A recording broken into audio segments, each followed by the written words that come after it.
Kalispera σας. I'm going to speak in English, partly because it's the language I speak most fluently in for the moment. I'm hoping to change things in the fullness of time.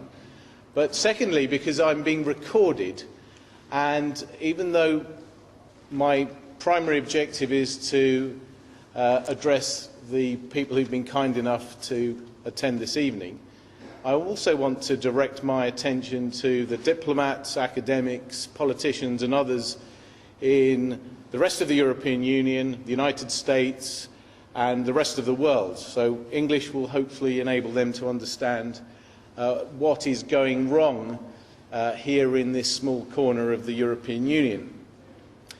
My objective today is to define, decode and deconstruct the concept known as bi-communalism.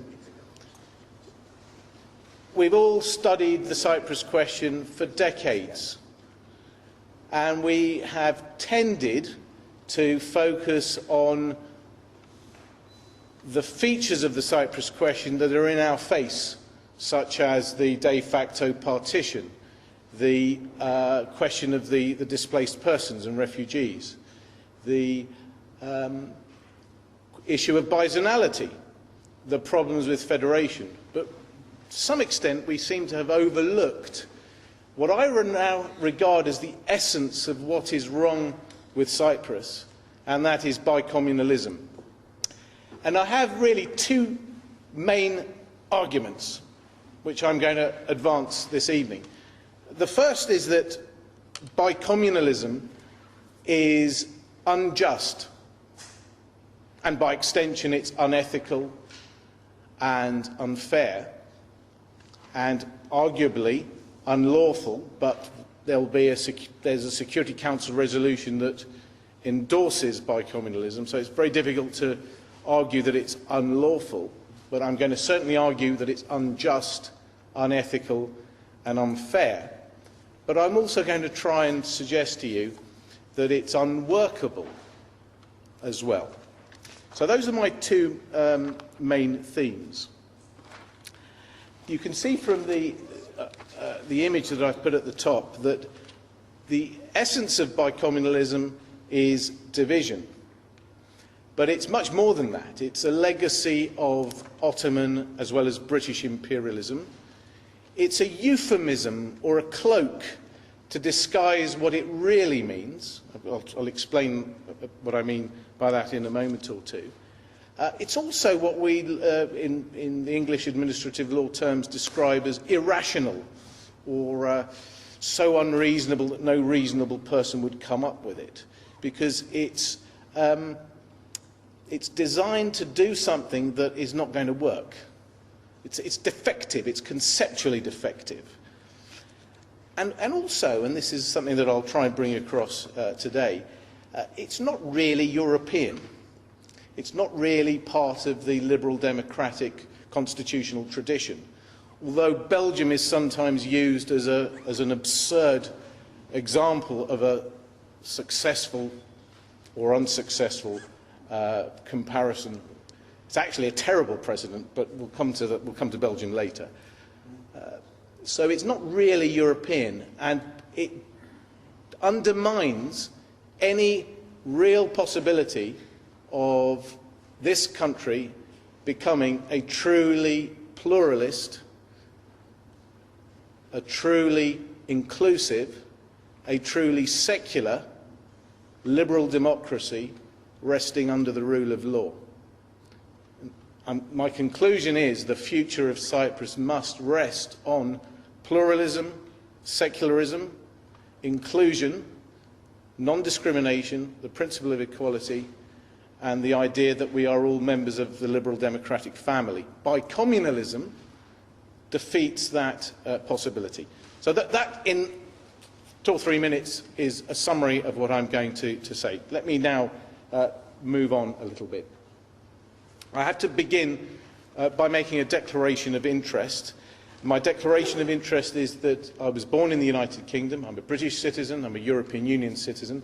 and I have roots into parts of Cyprus which are now occupied by the Turkish military, the village of Bedra and the village of Lisi. And my father was educated, at least for part of his childhood, at the gymnasium in Kyrenia. So I have a declaration of interest. I also have a declaration of interest because when we had the referendum campaign in Scotland last year, I made a small contribution to the No campaign to help stop Scotland from seceding from the United Kingdom and thereby partitioning the United Kingdom. Thank you, sir. So I've got to declare that I was against the partition of the United Kingdom, and I'm now, even today, against the partition of the United Kingdom. And I'm also very concerned to see what's happening in the United Kingdom, because what we've done in the United Kingdom after 1998 is that we devolved power. We took power away from Westminster and we established a Scottish Parliament and a Scottish Government, and we undermined the system of democracy that we've had for centuries, well, 300 years. And the United Kingdom managed to avoid the disaster that would have befallen it had Scotland voted to break away last autumn. But look what's happened now. The Scottish National Party has almost 100% of the seats allocated to Scotland in the Westminster Parliament because of the peculiarities of the British voting system. The Scottish National Party is in the driving seat of the Scottish Parliament and the Scottish Government. They are going after us. They want a second referendum at some point in the future. And the United Kingdom, to all intents and purposes, is disunited. And I never, ever thought that I would buy a British magazine, and I brought Prospect with me, which has referred to the British question. We've all heard about the Cyprus question, the Palestine question, the Kashmir question. Now we have the British question. And this is because the United Kingdom, back in 1998, chose to appease Scottish nationalists, surrender power from the centralised institutions of Westminster, and embark upon a constitutional experiment which has now returned to haunt the very advocates of devolution. So the United Kingdom is just about surviving, but we don't know for how much longer. And some people are saying Mr Cameron may be the last Prime Minister of the United Kingdom in its present format. I hope not, and I may play my part, small though it will be, to try to hold the United Kingdom together and to try to put this island together as well. So let me now turn to Cyprus. And remember, Cyprus and the UK share a similarity in that they are both islands. Great Britain, rather, is an island. Cyprus is an island. What's going on in Nicosia? Well, there was a joint statement, so-called, issued in February of last year, 11th of February of 2014, by Dr Eroglu and Mr Anastasiadis, in which, and that's Mr Akinci, the successor, of course, to Mr Dr Eroglu. The objective is that to reach a settlement as soon as possible and to hold separate simultaneous referenda thereafter. Note the word separate, because BiCommunalism is predicated on separation, the separation of people, the carving up of the population into two parts. And the word separate appears in the joint statement. The settlement will be based, it says, on a bi-communal, bi-zonal federation with political equality as set out in the relevant Security Council resolutions and the high-level agreements, which used to be called guidelines, but have been rechristened agreements. The United Cyprus, it goes on, as a member of the UN and of the European Union, shall have a single legal personality and a single sovereignty, which is defined as the sovereignty which is enjoyed by all member states of the United Nations under the UN Charter, and which emanates equally from Greek Cypriots and Turkish Cypriots.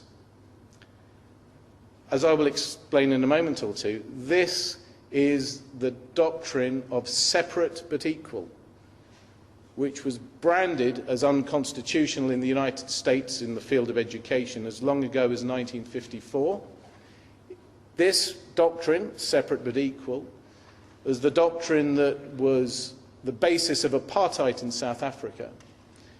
And it's the basis of the joint statement, and it's the basis of bicommunalism.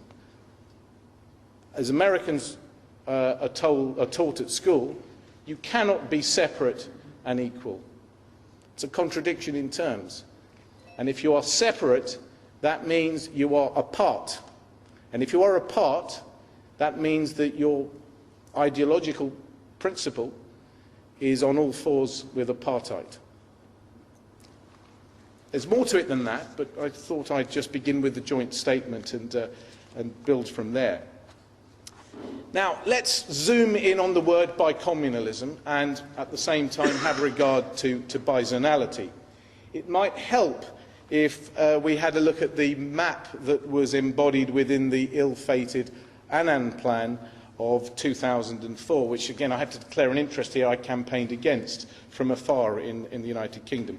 By the way, I didn't have a vote in 2004 here in Cyprus, and interestingly enough, I didn't have a vote in the Scottish referendum, because one of the catastrophic mistakes Mr Cameron made as Prime Minister was that he and the British Parliament allowed Scotland to have a separate referendum and the separate right to break away from the United Kingdom without us in England or our colleagues in Wales and Northern Ireland having a say in the matter. So I don't know what's going to happen in the constitutional future of Cyprus, but do not fall into the trap that the British have fallen into of granting a part of your country the right to have a unilateral referendum.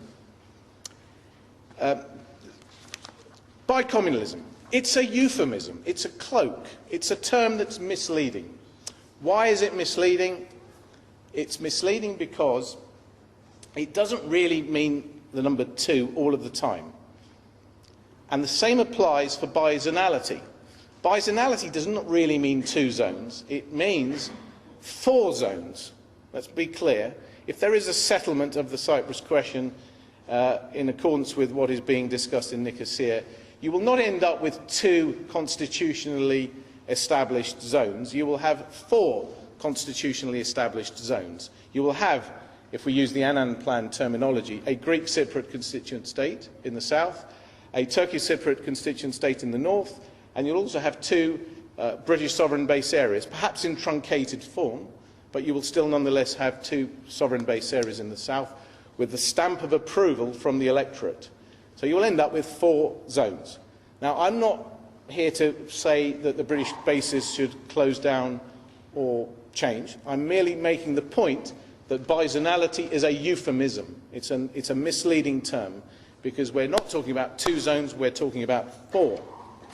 The same point applies to the constitutional structures that will emerge from a bicommunal and bizonal federation. You will have 2 communities with 2 zones, with 2 leaders, with 2 electoral rolls, with 2 referenda results. But you will also have a public sector serving 3 constitutions, 3 parliaments, 3 governments, 3 judiciaries, 3 offices of Attorney General, 3 offices of Auditor General, 3 ombudsmen, 3 this, 3 that, 3 the other. And throw in the British, you might have a 4th set of courts down in the sovereign base areas as well. So bicommunalism and bizonality together pervert the principles of arithmetic. Now that's okay in America or in the Russian Federation, where you have a large country and you need a federal setup. But in a small island such as Cyprus, it's absurd to carve up your constitution in this way and to have multiple layers of government. Now, I'm not a management consultant and I'm not an economist, but I've seen the disaster that's befallen the United Kingdom economically with the banking crash. I've gone enough times to Greece to see the disaster that's befallen Greece over the Eurozone disaster. And one of the lessons of recent history is that a sovereign state should have a lean, agile and cost-effective public sector. You can't have a lean, agile and cost-effective public sector with 3 parliaments, 3 governments, 3 judiciaries and so on. And on the plane coming over, I think I read in The Spectator, there's a principle called, I think it's a variation of Parkinson's law, I think they called it. The more bureaucracy that you have, the less efficiency you have. Some of you who've worked in the Cyprus government may agree or disagree with that. But this is what you're asking for. You're asking for a bloated public sector. And who is going to pay for it? Now we come to, before we turn to the meat in the sandwich, which is the meaning of bicommunalism, I just want to say a word or two about Belgium. Belgium is often touted as the European precedent that should be used to try and inspire a settlement here in Cyprus. I understand that Mr Erdogan, back in 2002, was a fan of the Belgian constitution and its application in some way here in Cyprus. Well, that was back in 2002. I may be wrong because I haven't seen the archives from the Annan Plan era. I don't know what's happened to the Annan Plan archives or whether they exist. But I understand from reading 1 or 2 sources that the Belgian constitution was one of those that was drawn upon to prepare the constitution, one of the 3 constitutions in the Annan Plan and the structures in the Annan Plan. Well, Belgium is, to all intents and purposes, a failing state. May not be a failed state, but it's certainly a failing state. It holds the world record, I understand, for not having a government. They went 541 days without a government. That was in 2010 to 2011. So, I asked the question, do you really want to have Belgium as your model? Carving your population up into segments, empowering those segments and then ending up, as that cartoon illustrates, with gridlock and constitutional turmoil. Now we come to the crux of my talk. What do we really mean by these terms that trip off the tongue of politicians, academics, diplomats, journalists and so on? What do we mean by the 2 communities? What do we mean by the Greek community, which is the phrase appearing in the Constitution of the Republic of Cyprus from 1960? What do we mean by the Turkish community, which also appears in the 1960 Constitution? What do we mean by the terms bicommunal and bicommunalism? Very important questions. Let's have a look at does anybody know, by the way? Is it something that... No, what do we mean by bicommunal? And I'm not going to repeat that, but it's a very interesting word that's been used. Has it anything to do with the bisexual? I'm not going to repeat some of these remarks, but bicommunalism is all of these terms are euphemisms. It's an English word of Greek origin. These are cloaks. Under the 1960 Constitution, which was drafted by a joint constitutional commission which included representatives from Greek, Turkey and Cyprus, the Greek community comprises all citizens of the Republic who are of Greek origin and whose mother tongue is Greek, or who share the Greek cultural traditions, or who are members of the Greek Orthodox Church. So the Greek community is a euphemism for the Greek language, Greek ethnicity, and the Greek Orthodox Church. The Turkish community means all citizens of the Republic who are of Turkish origin and whose mother tongue is Turkish, or who share the Turkish cultural traditions, or who are Muslims. So the Turkish community is a euphemism to disguise what it really means, which is the Turkish language, Turkish ethnicity and Islam. So taken together, the Greek community and the Turkish community means, in reality, two languages, two ethnicities, and two faiths. Now that wouldn't matter. We're all Democrats here. We're all in favour of everybody having the right to speak their language, to cherish their ethnicity, and to practice their faith. But what the 1960 Constitution has done, and this is what Bi-Communalism does as a principle, is that it splits down the middle the citizens, and it puts them, as this room is, into two segments. You're over there because you speak Turkish and you're Muslims, and you're over here because you're Greek and you speak Greek and you're Greek Orthodox Christians. And if you're not a Turk, and if you're not a Greek, you have to opt in to one of these two if you want to be a citizen. So Bi-Communalism, in common with the 1960 Constitution, is what we call in England now, we didn't have this phrase in the past, and it's a wonderful phrase that we owe to Sir William Macpherson, a retired High Court judge. The 1960 Constitution and Bi-Communalism are institutionally racist and unwittingly racist. And what that means is that the system is geared in favour of these two communities, and if you don't happen to belong to these two communities, you are subject to the most insidious type of racism, which is institutional racism and unwitting racism. So it's a more subtle form of racism, but because it's more subtle, it's regarded as insidious, damaging and deeply immoral, and very, very damaging.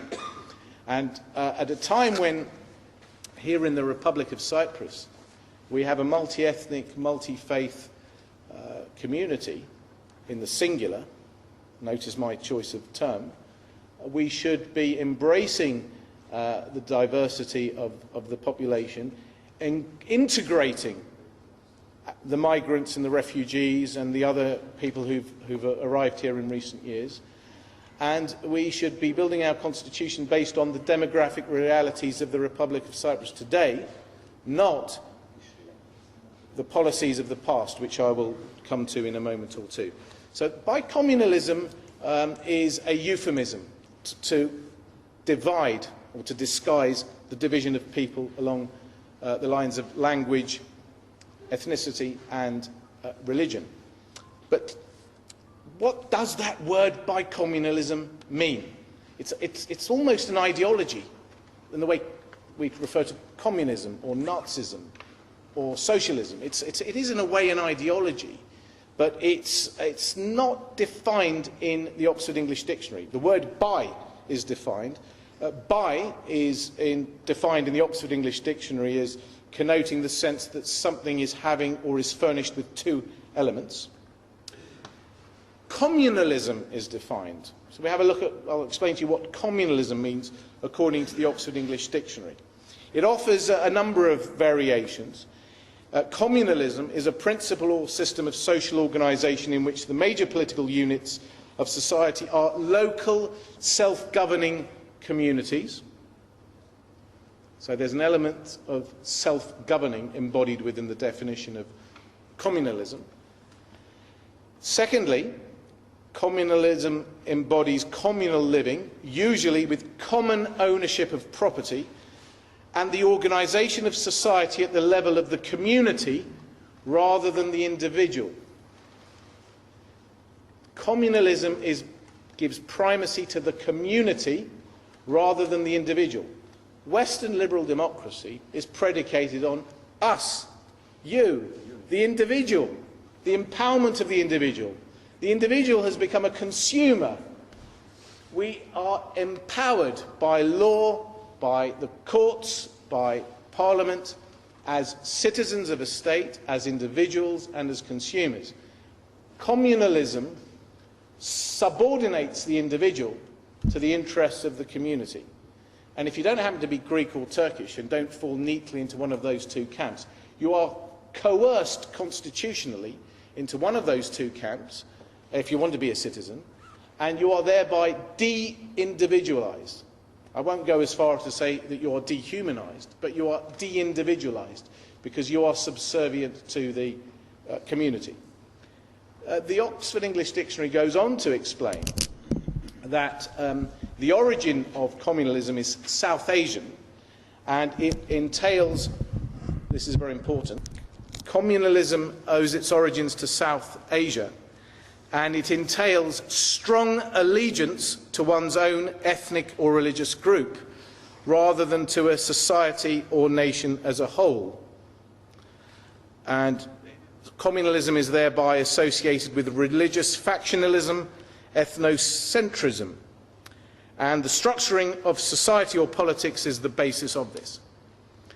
Now, sometimes people like me are accused of being nationalists or hardliners. It's a misleading allegation to level at me. I would suggest that bi-communalism is a euphemism, not just for two ethnicities, two languages, two faiths. Bi-communalism is also a euphemism for two forms of nationalism. And bi-communalism fuels nationalism. Do you want to see the evidence? Look at Cyprus after 1960. Look at Bosnia. Look at Northern Ireland. Look at Iraq. Look at Sudan. Look at Nigeria. I can go on. Do we really want to build the constitutional future of Cyprus on two forms of nationalism and on a concept that fuels nationalism, especially in view of the history that we've had on this island, where nationalism has given rise to countless deaths of people from all backgrounds, of all faiths, of all ethnicities? That's why I come back to my primary argument.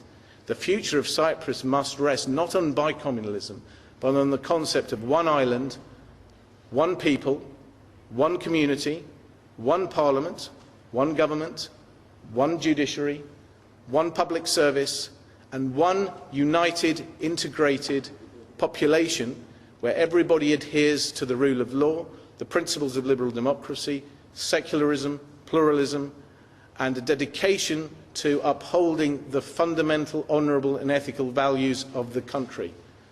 What will be the honourable, ethical, fundamental values of a bi-communal, bi-zonal federation? I nearly said a bi-zonal, bi-communal separation, but that's essentially what it is. The values are them and us. The values are Greeks and Turks. The values are separate but equal. The values are division.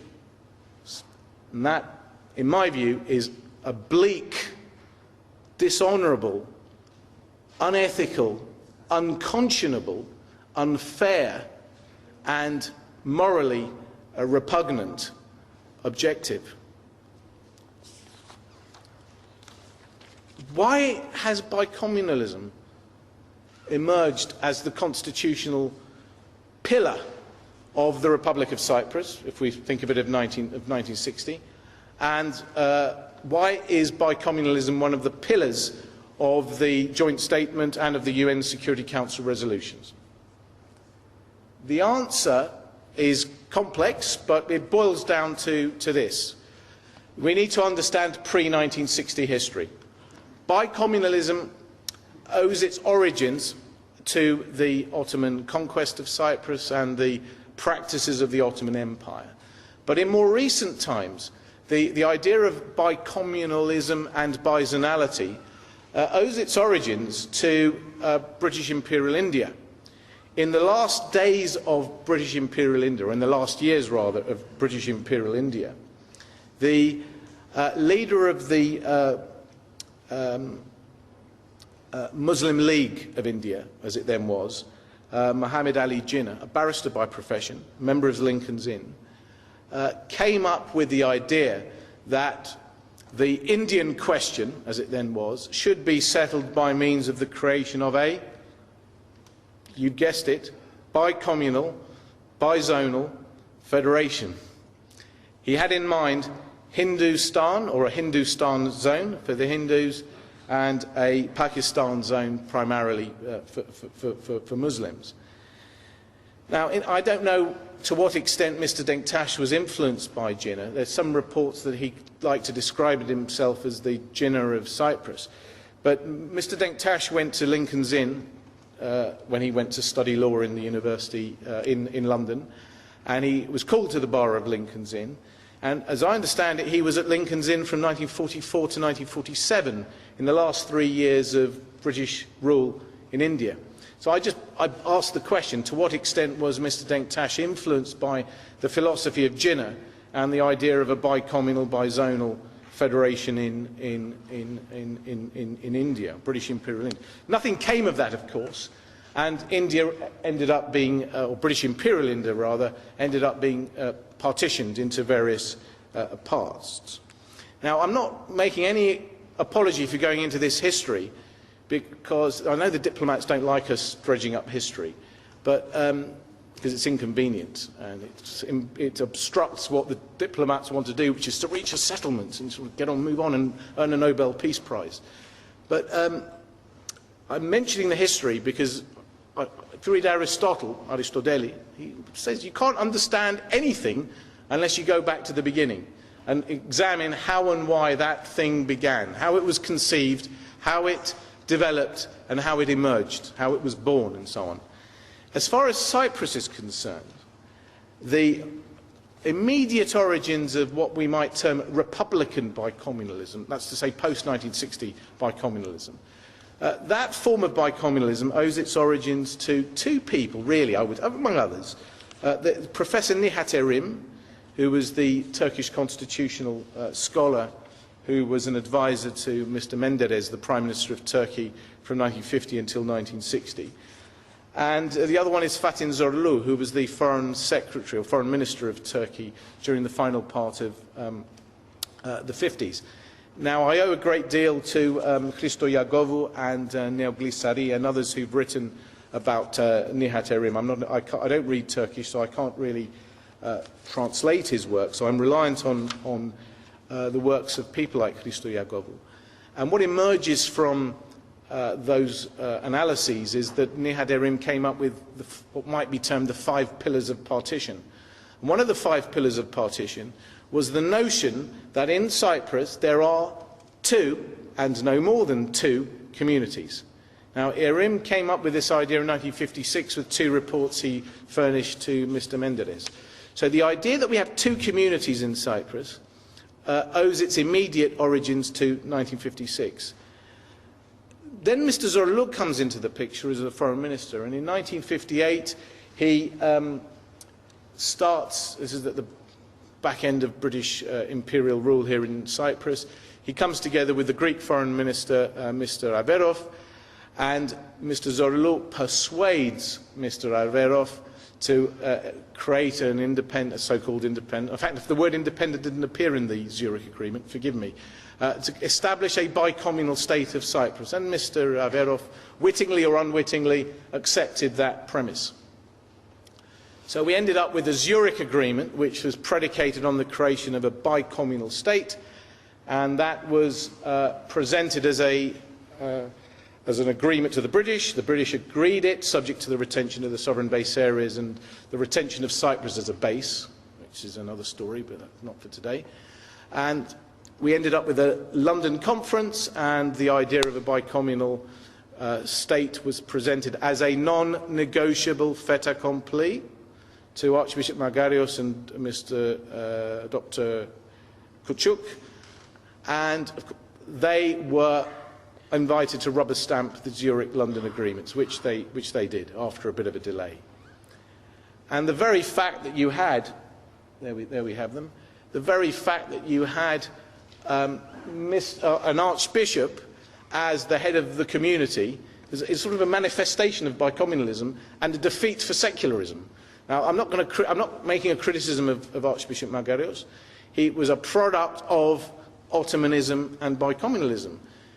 And of course he had a vested interest in not having a secular Republic of Cyprus, because if he'd have insisted on there being a secular Republic of Cyprus, he wouldn't have become president. That's another story. The point I'm making is that Mr. Zorlu insisted on there being a bi-communal Republic of Cyprus. Now, when the Zurich-London agreements were finalised, they needed to be approved by the British Parliament, so they were presented to the British Parliament, and the Cyprus Bill was presented to Parliament. Interestingly enough, when India became independent, it became independent under the India Independence Act. When Malaya became independent, it was the Malaya Independence Act. Burma became independent under the Burma Independence Act. Nigeria, which became independent on the same day as Cyprus, was established under the Nigeria Independence Act. Cyprus was established under the Cyprus Act. Now, we shouldn't read too much into the title of an Act of Parliament, but it's quite interesting that in the history of British decolonisation, Cyprus came into existence as a bicommunal republic in accordance with an Act of Parliament that omitted the word independence from the title. Now, why is all this relevant? Because when the Cyprus Bill was presented to Parliament with all of the supporting papers, a number of members of Parliament in the House of Commons and House of Lords, as the British tend to do, raised their eyebrows. They were puzzled as to why a bicommunal republic was going to be established. And I know he's not very popular in Cyprus, but we have to give credit to Field Marshal the Lord Harding of Petherton, because Field Marshal the Lord Harding, the penultimate governor of Cyprus, who objected to partition, by the way, stood up in the House of Lords and said, hang on a second, why are we talking about two communities? There are more than two communities in Cyprus. He clearly had in mind the Armenians, the Maronites, the Latins, perhaps the Roma and the few Jews and British who were scattered around the place. But Field Marshal Harding spotted that there was something wrong with this. And indeed, in the aftermath of the Turkish invasion, he wrote a letter to the Spectator in which he made the very same point, and by the way called for the establishment of a unitary Republic of Cyprus. I think Governor Harding, I'm going to get into trouble for here, but he's not quite the devil that he's sometimes made out. I'm just going to make that point in a very careful way. The point I'm trying to bring across, though, is Governor Harding, or ex-Governor Harding, spotted there was something wrong. He smelt a rat. And up stood Julian Amery, the British minister, and said, I'm terribly sorry, but there are two communities because Turkey has insisted that there are two communities, and Mr. Averov in Zurich agreed. So we have bicommunalism at the insistence of Zorlu at Zurich and at the insistence of Nihat Erim in 1956. So when you see the word bicommunalism in the joint statement, it's a legacy of imperialism, Turkish imperialism and British imperialism, and it's a direct product of the Zurich Agreement. These are not reunification talks in Nicosia, because you cannot reunify something that wasn't unified in the first place. It stands to reason, doesn't it? If the Republic of Cyprus was established, split down the middle, with a form of what I describe as constitutional and administrative partition in 1960, how can you reunify that? It's a false premise. So these are not reunification talks. And that we don't even need to go to Bi-Zonality, because how can you reunify something by splitting it into four? That's another matter. The point I'm trying to bring across to you is that what we need in the Republic of Cyprus, and I'm sorry to say this, is we need a peaceful, non-violent, second decolonisation campaign. And I say that with Malta partly in mind. Malta has two independent states. The first was when marks when Malta was established as an independent state, and the second date is when the British left in 1979. I'm not calling for the British to leave, don't misunderstand me, because there may be I'm in favour of Anglo-Cypriot relations, and there may be a way in which the British sovereign base areas can be folded into the security structures of the Republic of Cyprus. I'm making the point, with regard to decolonisation, that the Republic of Cyprus is still under colonial rule. In the north, in the occupied, we call it the occupied area, which it is, but it's a colonised area. It's to all intents and purposes a colony of Turkey. So we need a decolonisation effort in relation to the occupied area, but we also need what is more subtle than that, a constitutional and an administrative decolonisation process to weed out of the Republic of Cyprus the traces of imperialism which are embodied within the concept of bicommunalism. I hope that makes sense. I'll just move on, and I'm conscious of the time. Okay, 10 minutes, that's good. That brings me to, I can't leave this talk without saying something about bi-zonality, because bi-zonality is a counterpart to bicommunalism. Remember, in 1960, what the Turkey achieved, and it was a diplomatic triumph.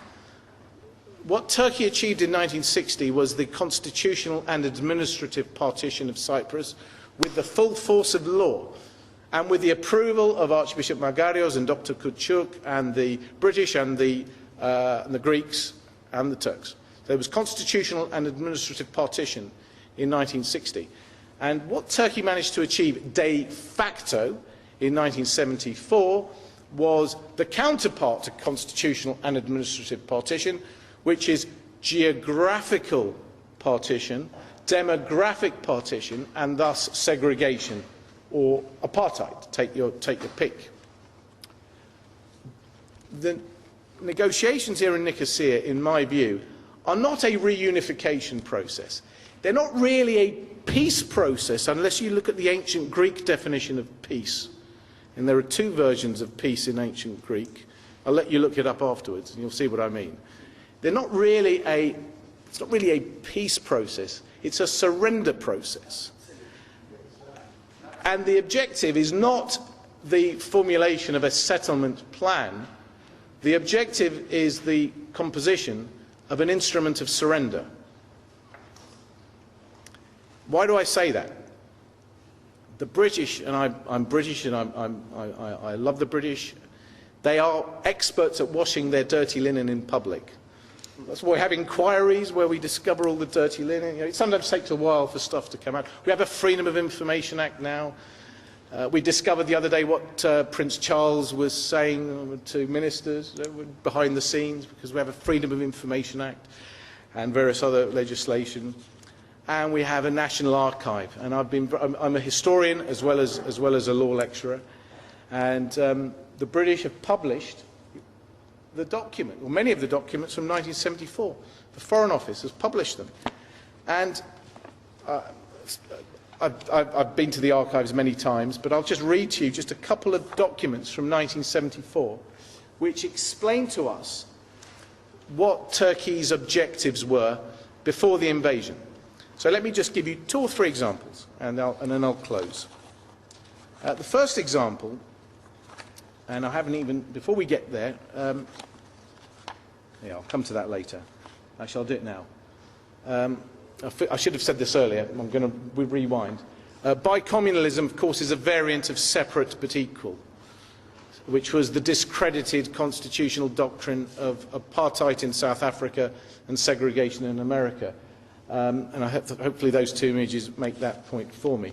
Because what the Turkish invasion has done is it's produced segregation, and it has enabled the separate but equal doctrine to be potentially applicable by law in Cyprus, subject to a signature.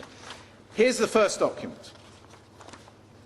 It's a letter from the British High Commissioner, Mr. Olver, to the Foreign and Commonwealth Office on the 27th of February 1974.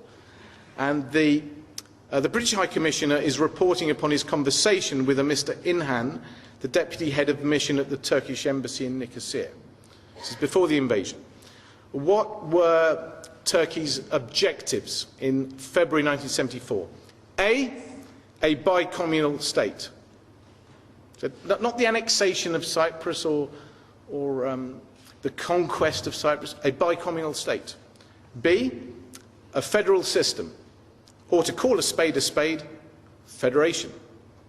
C, federation cannot admittedly work without a geographical base, therefore some degree of transfer of population might be involved. So bi-zonality requires a bi-communal state, a federal system, otherwise known as federation, and a geographical base, and a geographical base requires a transfer of population. And in these Turkish areas, there would be a completely self-contained and autonomous Turkish administration from the district officer downwards, and this in turn must be responsible to a self-contained central Turkish administration. So you need a central Turkish administration, or as it's transpired, a state in the occupied area. The result would be a federal state of Cyprus, independent, supposedly, sovereign, perhaps with guarantees for its future by Turkey and Greece. This could not come about overnight, the High Commissioner concludes, and intercommunal talks were of course useful in the meanwhile. So before the invasion, this was what Turkey had in mind. And I'll just read to you the second document. There are others, I could spend all night reading to you these documents, but the second one involves Kyrenia. And as I'm in the organisation representing the refugees from Kyrenia, I ought to read this to you. It sent a shiver down my spine, and it reinforced to me how unjust and unethical and morally repugnant Bi-Zonality is in terms of its origins. Remember Aristotle? Look at the origins of something. This is what we mean by Bi-Zonality in terms of its spiritual and its moral basis. So the High Commissioner, Mr. Olver, reporting to the Foreign Office on the 5th of August 1974, so between the first and second phases of the invasion. The High Commissioner, the British High Commissioner, writes, "A transfer of the Greek Cypriot population out of the Kyrenia area is going on steadily. This is undoubtedly considered Turkish policy, and people are being told that they will never come back. This is tragic, and we must obviously do what we can to contest these forced evictions. In the long run, however, a Kyrenia province largely populated by Turkish Cypriots, with the rest of the island mainly Greek Cypriot, might be communally more stable than the present situation, provided that programme of voluntary transfer, once things settle down, would not necessarily be a bad thing." And on he goes in a similar vein.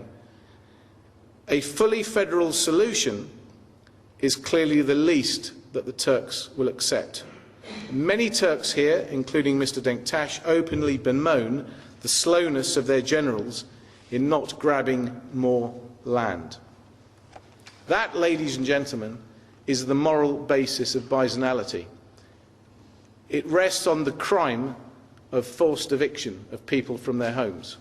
It rests on war crimes, crimes against humanity, and arguably genocide. What has befallen the Kyrenians in this room and the other refugees in this room is a crime. And what Bi-Zonality is trying to do is to lend a facade of legitimacy to the consequences of crime. And that is why it's morally repugnant and objectionable, and why it cannot be improved upon. I'm going to come to a close in a moment or two, but I can't leave this subject. There, of course, are some of the refugees from '74. Kurt Waldheim was brought onto the scene after 1974 to lend legitimacy to this. Remember, the British support, I regret to say this, and I think it's a stain on the conscience of the United Kingdom. The United Kingdom endorsed the establishment of a BiCommunal Bizonal Federation. Dr. Kissinger rode on the back of that. It wasn't the other way around. It was Dr. Kissinger rode on the back of the British support for a BiCommunal Bizonal Federation, and of course the British rode on the back of the Turks. The Secretary-General of the United Nations from 1972 until 1981 was Dr. Kurt Waldheim. He came here, and many of you will remember him, and hope was pinned on him as the guardian of the rule of law, as the custodian of human rights, as the representative of everything that is good and noble about the 1945 generation that created the United Nations Charter to put a stop to invasion, occupation, ethnic cleansing, colonisation, racism, discrimination, brutality and so on. And I remember my relatives saying, Mr. Waldheim is coming to help us. And Mr. Waldheim, or Dr. Waldheim as he was, came to Cyprus and he failed to disclose that he had a conflict of interest, or the appearance of a conflict of interest. Why? He had served as a Wehrmacht intelligence officer in the German zone of occupation in Yugoslavia and in the German zone of occupation in Greece. He may not have committed any crimes when he was there, but he was there at a time when war crimes were being committed, when the Holocaust was unfolding, and when people were being butchered and sent to death camps because of their race or religion. And this gentleman came to Cyprus, and he, insofar as I am aware, failed to make a declaration of interest. So when you hear about BiCommunal, Bi-Zonal Federation, it's partly thanks to this man that it attracted and obtained the legitimacy that comes with being supported by the Secretary General of the United Nations. I make no criticism in this lecture of his successors, but I do make a fierce criticism of Dr. Waldheim for failing to disclose his Nazi or association with the Third Reich through the Wehrmacht. He secured a doctorate from the University of Vienna in 1944, a doctorate in jurisprudence in law. His PhD thesis was focusing in part on federalism and how federalism might be used to enable a great power, such as Germany, to control territories beyond its borders, as I understand it. And I don't read German, so I haven't been able to read his thesis, but that's my understanding. Did Dr. Waldheim disclose the contents of his doctoral thesis when he was coming here and pushing federalism? I asked those questions, and I would like to have an answer, but I'm writing a little short book, 100-page book, where I'll try and explore some of these topics in more detail. I now come to my conclusions, and before I do, there's one final footnote to this story. When the Republic of Cyprus was established in 1960, a Supreme Constitutional Court came to existence, and because of the nature of bicommunalism, nobody could believe in the independence or the impartiality of the judges who happened to be Greek or Turkish. So a so-called neutral judge had to be parachuted in to the Republic of Cyprus to act as the power broker, as it were. And who did they choose in 1960 to be parachuted in to be the first president of the Constitutional Court in Nicosia? Ernst Forsthoff, a professor of constitutional law in the University of Heidelberg, but more to the point, a former academic at the University of Vienna, where Dr. Waldheim secured his PhD, and worse than that, somebody who enthusiastically endorsed the arrival of Adolf Hitler in 1933 and even composed a book called The Total State to herald his arrival.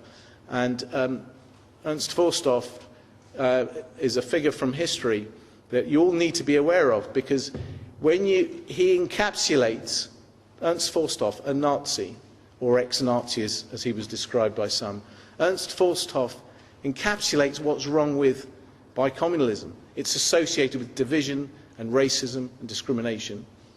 And Kurt Waldheim encapsulates what's wrong with bizonality. It's based on division, racism and discrimination.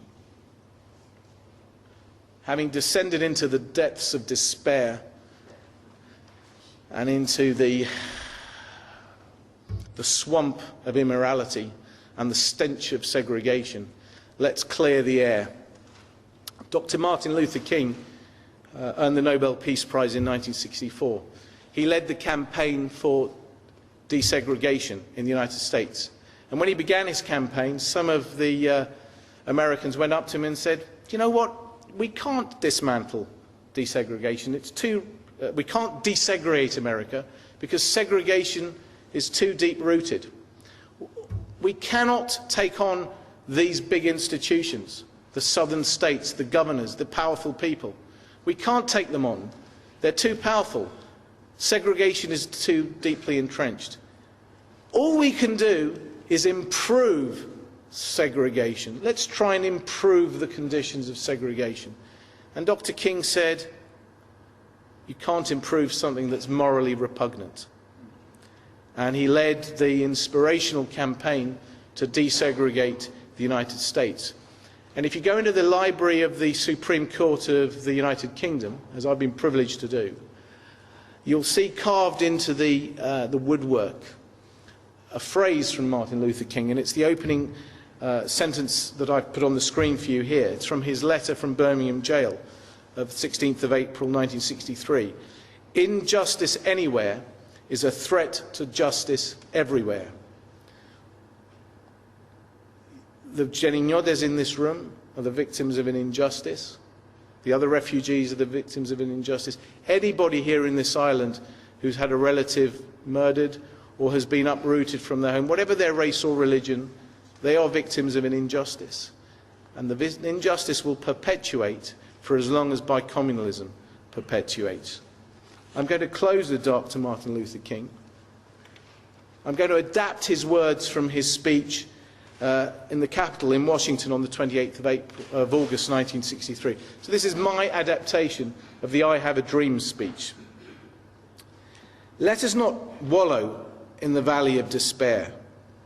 Even though we face the difficulties of today and tomorrow, we still have a dream. We have a dream that one day each citizen of Cyprus will live in an island, their island, where they will not be judged by their ethnicity or their religion, but by the content of their character. And if Cyprus is to be great, this must become true. Εκ μέρους του Διοικητικού Συμβουλίου του Σωματείου Αδούλωτη Κερύνεια, καλωσορίζω στην Κύπρο τον διαπρέποντα συμπατριώτη μας του εξωτερικού, κύριο Klearcho Kyriakide. Klearche, καλώς όρισες, χαιρόμαστε που είσαι μαζί μας και τον καλωσορίζουμε και τον ευχαριστούμε που συμμερίστηκε τις ανησυχίες και τους προβληματισμούς μας σε μια σύντομη συνάντηση μαζί του πριν μερικούς μήνες και μπήκε στον κόπο να ετοιμάσει την απόψινή παρουσίαση στην προσπάθεια να μας τροφοδοτήσει με νέα και πρόσθετα επιχειρήματα στην απεγνωσμένη μας προσπάθεια να πείσουμε ηγεσία και λαό ότι συζητώντας για λύση της ζωνικής δικοινοτικής ομοσπονδίας περπατάμε λάθος δρόμο και ότι επιβάλλεται να αλλάξουμε πολιτική επαναφέροντας το Κυπριακό στη σωστή του βάση ως θέμα εισβολής και κατοχής που είναι.